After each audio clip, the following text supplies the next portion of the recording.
Boa noite, graça e paz, saudade de vocês. Bom estar aqui de novo para compartilhar algo da parte do Senhor, algo que Deus colocou no meu coração, uma palavra que já vem me inquietando há algum tempo e hoje eu quero conversar com vocês sobre cavernas e relacionamentos. Você pode até pensar, o que é que caverna tem a ver com relacionamentos? Mas é justamente sobre isso que eu quero conversar. E quero tomar por base dessa conversa um salmo que está escrito lá no capítulo 27 do livro de Salmos. Um salmo de Davi, cujo título é o seguinte: Anelo pela presença de Deus, ou seja, desejo pela presença de Deus. E é sempre bom a gente ler a palavra do Senhor, então vamos ler um pouquinho? O Salmo 27 diz assim: O Senhor é a minha luz e a minha salvação, de quem terei medo? O Senhor é a fortaleza da minha vida, a quem temerei? Quando malfeitores me sobrevêm para me destruir, meus opressores e inimigos, eles é que tropeçam e caem. Ainda que o exército se acampe contra mim, não se atemorizará o meu coração.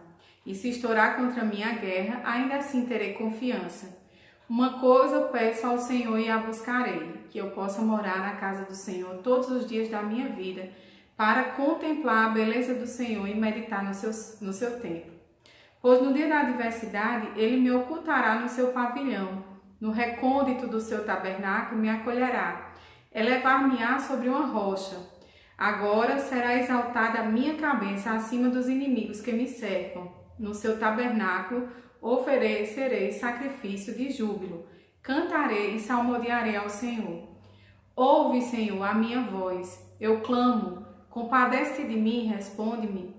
Ao meu coração me ocorre, buscai a minha presença. Buscarei, pois, Senhor, a tua presença.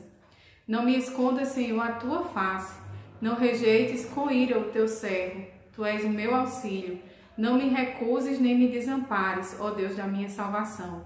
Porque se meu pai e minha mãe me desampararem, o Senhor me acolherá. Ensina-me, Senhor, o teu caminho e guia-me por vereda plana, por causa dos que me espreitam. Não me deixes à vontade dos meus adversários, pois contra mim se levantam falsas testemunhas e os que só respiram crueldade. Eu creio que verei a bondade do Senhor na terra dos viventes. Espera pelo Senhor, tem bom ânimo e fortifique-se o teu coração. Espera, pois, pelo Senhor. Amados, essa palavra chegou a mim um dia em que nós estávamos em oração no monte e uma irmã compartilhou esse versículo do Salmo, o versículo 14 do Salmo 27, que diz assim: Espera pelo Senhor, tem bom ânimo e fortifique-se o teu coração. Espera, pois, pelo Senhor. Imediatamente Deus me inquietou e eu passei esse último mês fazendo uma análise desse salmo, indagando, questionando, perguntando a Deus algumas coisas a respeito desse salmo. E esse salmo você vai ver que ele tem tudo a ver com cavernas e com relacionamentos. A primeira coisa que me chama a atenção nesse salmo é o primeiro versículo, onde Davi, que é o salmista que compôs esse salmo, diz assim: O Senhor é a minha luz e a minha salvação, de quem terei medo? E o que me chama a atenção nesse versículo é o pronome possessivo que Davi usa. Davi diz: O Senhor é a minha luz e a minha salvação. Isso demonstra que Davi era uma pessoa que tinha um relacionamento íntimo com Deus. Porque se nós fizermos uma pergunta simples a muitas pessoas e dissermos assim: quem é Deus para você? Alguém vai dizer: Deus é luz, Deus é salvação. Mas talvez poucas pessoas utilizem esse pronome de tratamento meu, esse pronome de tratamento não, desculpa, esse pronome possessivo meu que Davi usou.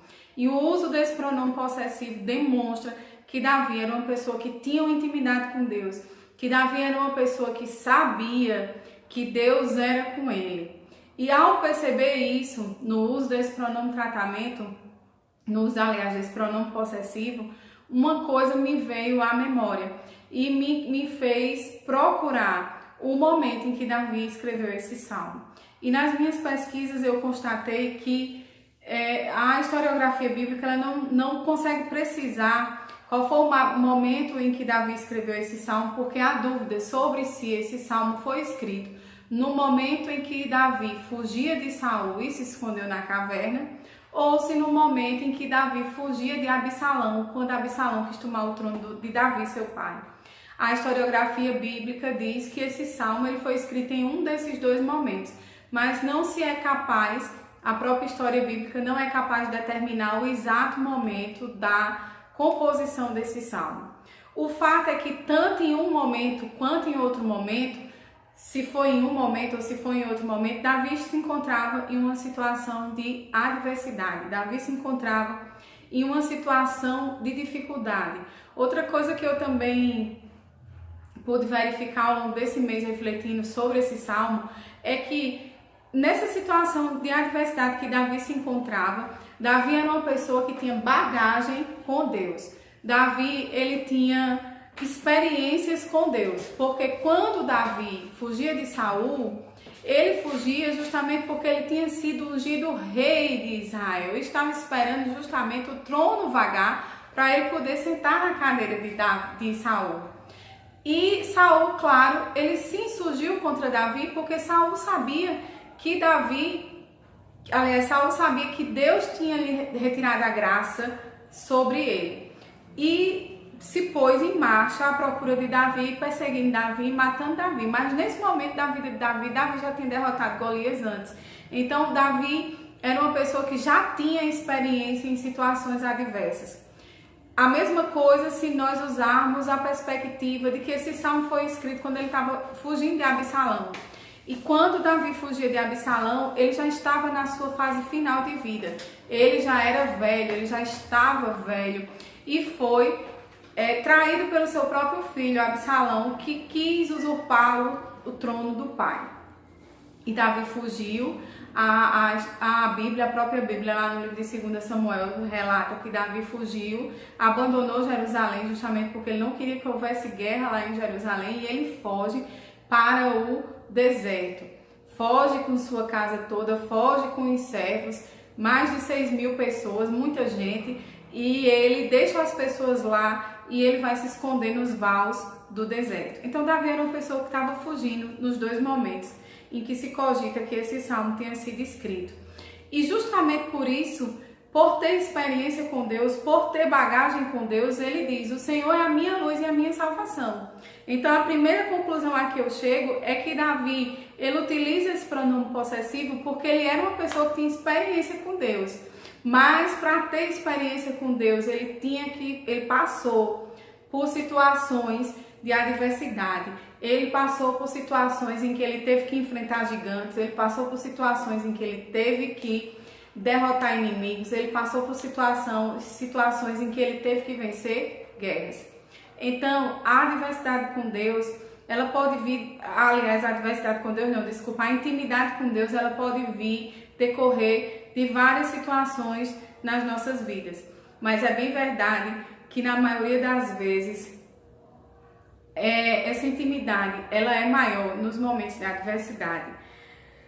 E justamente por essas experiências, Davi diz lá no versículo 2 e 3, ainda que se acampou o exército contra mim, ainda que todos os malfeitores se reúnam contra mim, ainda assim eu não temerei. Ou seja, ele não tinha temor. Ele sabia que a situação de adversidade, ou a fuga de Absalão, ou o fato de estar na caverna se escondendo de Saul, era uma coisa que ia passar. Eu me lembro que lá no livro de Samuel, 1 e 2 Samuel, está escrito justamente certa feita, Davi foi para uma batalha e numa dessas ocasiões ele se escondeu atrás da moita e ficou esperando Deus mandar ele subir para a batalha. Ele só subiu quando Deus mandou. Então Davi sabia que Deus, a adversidade que estava diante dele, mas que Deus era com ele e que ia mostrar o caminho pelo qual ele devia ir para poder conseguir vencer aquela adversidade. Por isso que ele diz com tanta certeza: pode se acampar um exército contra mim, pode vir a guerra, ainda assim eu não temerei. E Davi não temia, a resposta está lá no versículo 4, porque Davi tinha certeza de que os melhores momentos na vida dele, ele tinha passado na presença do Senhor. Aqui no versículo 4 ele diz: uma coisa eu peço ao Senhor e a buscarei, que eu possa morar na casa do Senhor todos os dias da minha vida. Essa era a meta da vida de Davi. morar na casa do Senhor por todos os dias, que era a meta da vida de Davi, não significava morar no templo físico, mas estar constantemente buscando a presença do Senhor, buscando a intimidade do Senhor, buscando a face do Senhor, como ele diz lá no versículo 9. Então, era justamente por causa dessa intimidade, dessa perspectiva, dessa finalidade de vida que Davi tinha, de buscar a face do Senhor, que ele sabia que a adversidade podia surgir, mas que Deus ia mostrar a ele o caminho pelo qual ele deveria arrumar.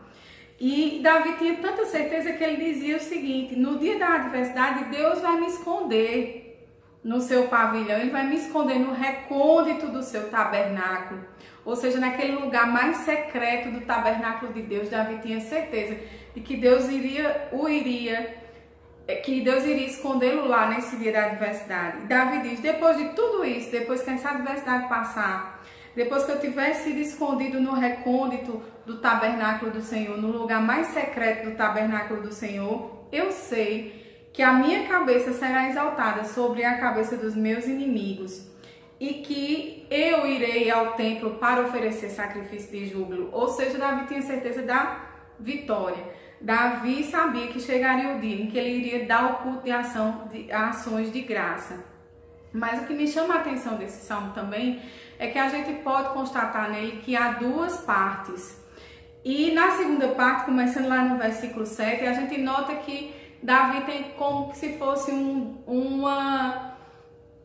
pouco de perda dessa confiança. O salmo começa com Davi uma confiança muito forte e depois ele, do versículo 7 em diante, ele perde um pouco essa confiança. E eu quero lhe dizer uma coisa: se você está em meio a uma batalha,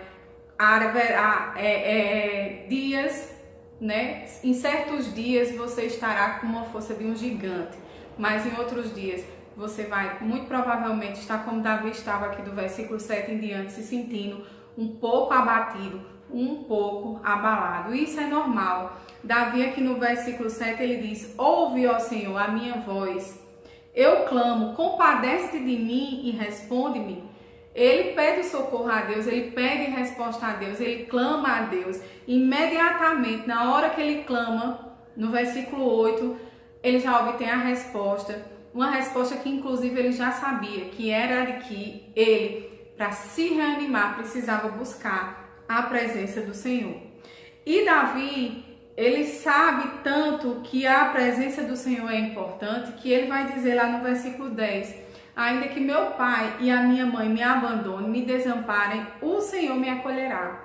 Então ele sabia que podia até ser abandonado, e aí por essa razão, eu acho que Davi realmente escreveu esse salmo quando ele estava fugindo de Absalão, que era seu filho. E aí por essa razão ele faz essa afirmação tão veemente de que mesmo que o pai e a mãe, ou seja, pessoas próximas, o deixassem, ainda assim Deus o acolheria. E Davi aqui, diante dessa manifestação de certeza de que ele era amado do Pai, ele diz: Senhor, me ensina a andar nos teus caminhos, me ensina a andar nas tuas veredas, não me deixes à vontade, ou seja, não me deixe nas mãos dos meus adversários, porque são muitos os que me espreitam. Quantas pessoas, muitas vezes, quando nós estamos passando por um momento de adversidade, ficam nos espreitando e muitas vezes esperando que nós sucumbamos diante daquela adversidade. Mas aí Davi, imediatamente, uma pessoa com experiência, uma pessoa com bagagem diante de Deus, ele diz: eu creio que verei a bondade do Senhor na terra dos viventes. Espera, pois, pelo Senhor, tem bom ânimo, fortifique-se o seu coração. O que é que eu concluo desse salmo? E o que é que esse salmo tem a ver com cavernas e tem a ver com relacionamentos, que foi a pergunta que eu iniciei fazendo. Primeira coisa, Davi estava muito provavelmente ou em uma caverna ou em uma cova quando ele escreveu esse salmo. Davi tinha certeza que quer ele estivesse na caverna, quer ele estivesse na cova, Deus estaria com ele. Deus o exaltaria, como ele diz, exaltaria a cabeça dele diante dos seus inimigos. O elevaria, o colocaria em cima de uma rocha. Davi tinha certeza de tudo isso. E aí vem a parte do relacionamento. O que é que caverna tem a ver com relacionamento? Tem a ver, amados. uma questão simples. Davi, quando foi ungido rei de Israel por Samuel, ele passou 7 anos para poder sentar na cadeira de rei. E durante esse período de 7 anos, Davi ele foi treinado por Deus. E Davi foi treinado na adversidade.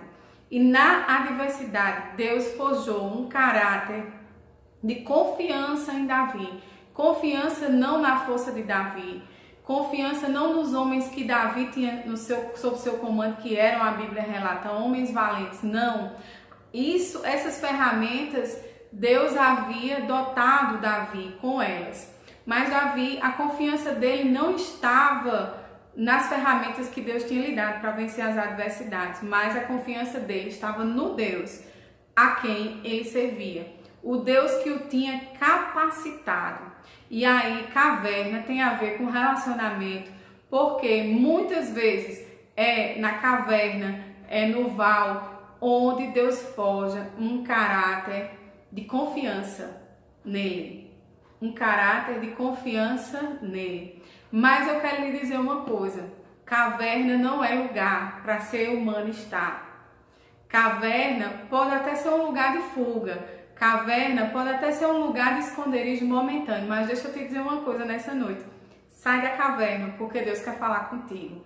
Sai da caverna, porque Deus quer te mostrar que Ele é tua luz. Está escuro na caverna, talvez você não esteja conseguindo sair dela, porque está muito escuro nessa caverna onde você está. Mas deixa eu te dizer, Deus é tua luz, Deus é a tua salvação. E Ele vai te sair, fazer dessa caverna com a luz dele. E a luz dele é tão grande que os inimigos nem vão te ver saindo da caverna, porque eles irão ficar ofuscados pela luz do nosso Deus, através de Jesus Cristo. Fique com essa palavra. Caverna não é lugar para você. Você está aí se escondendo. Talvez Deus até esteja permitindo que você fique aí, porque Ele está querendo forjar um caráter de confiança em você. Mas esse não é lugar para você não. Deus é a sua luz. Saia da caverna. Os inimigos não vão ver você saindo da caverna, porque a luz do nosso Deus, a luz do meu Deus, a luz do teu Deus, irá ofuscar os teus inimigos. Fique com essa palavra. Tenha uma semana abençoada, um mês abençoado na presença do Senhor. Reflita sobre essa palavra, mastigue sobre essa palavra. Essa palavra eu passei o último mês mastigando sobre ela, remoendo sobre essa palavra que Deus me deu um belo dia, quando eu estava lá em cima do monte orando. E eu agradeço a Deus pelas revelações que Ele me concedeu analisando essa palavra no decorrer desse mês que passou. Fica com Deus, que a graça do nosso Senhor Jesus Cristo esteja sobre a tua vida. Um beijo no coração.